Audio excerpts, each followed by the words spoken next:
En 1933, el gobierno de los Estados Unidos convirtió en un crimen que los ciudadanos comunes poseyeran oro. No solo comerciarlo, no solo acumularlo, simplemente poseerlo. Si te encontraban con monedas, lingotes o incluso certificados de oro después de la fecha límite, podías enfrentar una multa de $10,000, el equivalente a cientos de miles hoy, y hasta 10 años de prisión. De la noche a la mañana, los estadounidenses fueron obligados a entregar su más antiguo símbolo de riqueza, intercambiándolo por billetes de papel, porque su propio gobierno así lo exigía. Imagina que te dijeran que el dinero en el que confías, el tesoro que has ahorrado, el patrimonio transmitido por generaciones, de repente es ilegal tenerlo. Y esto no fue una estafa de criminales, fue una ley firmada por la oficina más alta del país. Una decisión que cambió el rumbo del sistema financiero para siempre. Para entender cómo algo tan extraordinario pudo suceder, debemos retroceder a uno de los capítulos más oscuros de la historia económica estadounidense, la Gran Depresión. En 1933, Estados Unidos estaba destrozado. 1 de cada 4 estadounidenses estaba desempleado, las fábricas estaban paralizadas, los bancos quebraban por miles y la gente común lo perdía todo. El sistema bancario colapsaba porque los depositantes exigían oro. En ese entonces, el dólar estaba respaldado por oro bajo el patrón oro clásico. Cada dólar en papel podía, en teoría, canjearse por una cantidad fija de oro, $20.67 por onza. Cuando la confianza se rompió, la gente corrió a retirar su oro real, vaciando las reservas y amenazando con derrumbar todo el sistema financiero. Entonces apareció Franklin Delano Roosevelt. Asumió la presidencia en marzo de 1933, enfrentando a una economía en caída libre y un sistema bancario al borde del colapso. Necesitaba una solución audaz, algo radical para detener el pánico. Esa solución llegó menos de un mes después. El 5 de abril de 1933, Roosevelt firmó la Orden Ejecutiva 6102. La orden hizo ilegal que los ciudadanos privados poseyesen la mayoría de las formas de oro. La gente tenía hasta finales de abril para entregar su oro a la Reserva Federal o a un banco autorizado. A cambio, recibirían billetes de papel al precio fijo de $20.67 por onza. En el papel, el gobierno afirmaba que esto era necesario para estabilizar el sistema bancario, prevenir el acaparamiento y permitir a la Reserva Federal expandir la oferta monetaria. En realidad, fue una de las más grandes transferencias de riqueza forzadas en la historia moderna. Los estadounidenses hicieron fila obedientemente para entregar sus monedas, sus lingotes, incluso joyas familiares, bajo amenaza de castigo. Algunos resistieron, escondiendo oro en sótanos, enterrándolo en campos o fundiéndolo en joyas, pero la mayoría cumplió porque las penas eran demasiado severas. Y aquí viene la parte dolorosa. Después de recolectar el oro, el gobierno no lo guardó simplemente. En enero de 1934, menos de un año después, la Ley de Reserva de Oro revaluó el oro de $20.67 a $35 por onza. Ese solo acto devaluó el dólar en un 40%. El gobierno había confiscado el oro de sus ciudadanos a un precio y luego aumentó inmediatamente su valor oficial, quedándose con la ganancia. No fue un simple ajuste de política, fue un reinicio deliberado de las reglas del dinero. Al confiscar el oro y devaluar el dólar, la administración Roosevelt se dio a sí misma el poder de inflar la oferta monetaria más allá de lo que el patrón oro permitía. Pudo gastar más, endeudarse más y financiar los programas del New Deal que definirían la era. Para los bancos fue una salvación. El oro que ahora poseían a través de la Reserva Federal devolvió la confianza al sistema financiero. Para el gobierno fue control, pero para el ciudadano común fue robo legalizado. Piénsalo en términos personales. Imagina que tus abuelos habían ahorrado en monedas de oro toda su vida. De repente, el gobierno las declara ilegales, te obliga a entregarlas a un precio fijo y luego aumenta ese precio. Tu familia pierde, el gobierno gana y no hay nada que puedas hacer. Eso le pasó a millones de estadounidenses en 1933. El movimiento fue tan controvertido que llegó a la Corte Suprema, en los llamados casos de la cláusula de oro.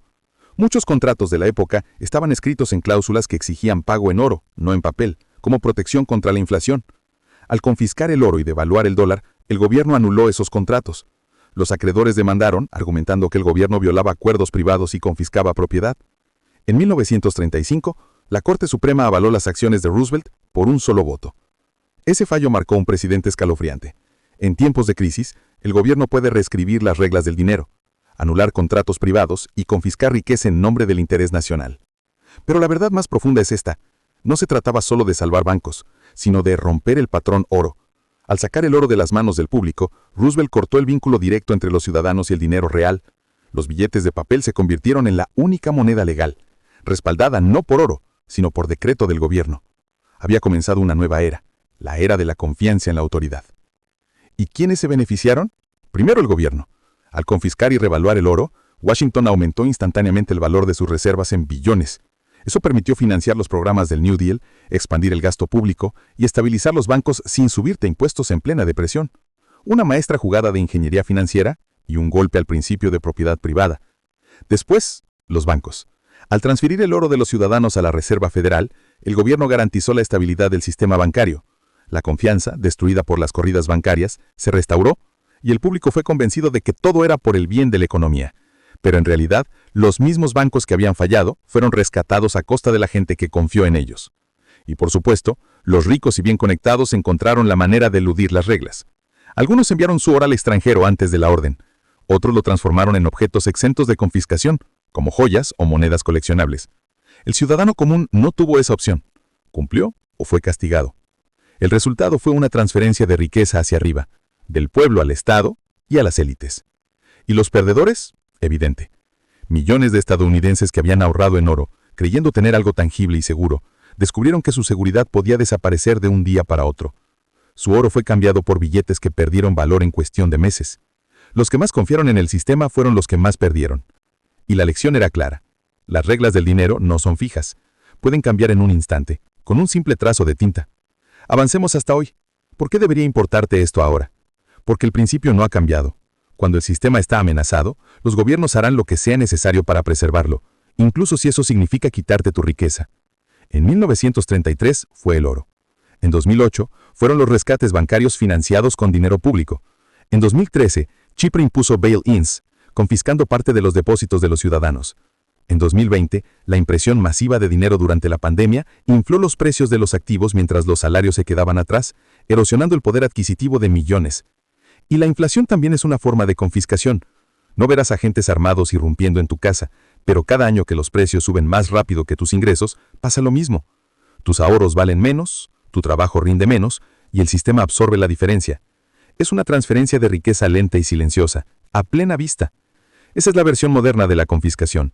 No por la fuerza, sino por política económica. La lección de 1933 es contundente. No des por sentado que tu riqueza es intocable. No creas que el sistema siempre jugará limpio. Cuando la presión aumenta, las reglas cambian. Si el gobierno una vez hizo ilegal el oro, ¿qué le impediría hoy congelar cuentas digitales, confiscar pensiones o imponer impuestos que drenen los ahorros de la gente? El precedente ya existe. Solo cambia la forma. Por eso la verdadera financiera no se mide en dígitos en una pantalla. Requiere activos y conocimientos fuera del alcance de la política. Habilidades que ningún gobierno puede confiscar. Bienes reales que conserven valor cuando las promesas en papel colapsen.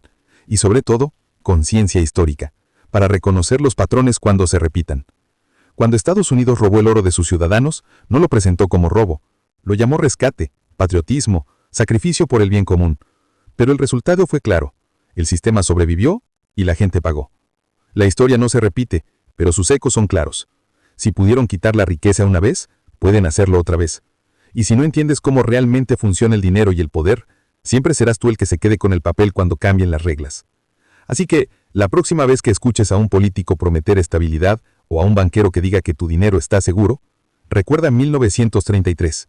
Recuerda que las reglas del sistema financiero no son leyes naturales, sino decisiones de poder, y el poder puede volverse contra ti en un instante.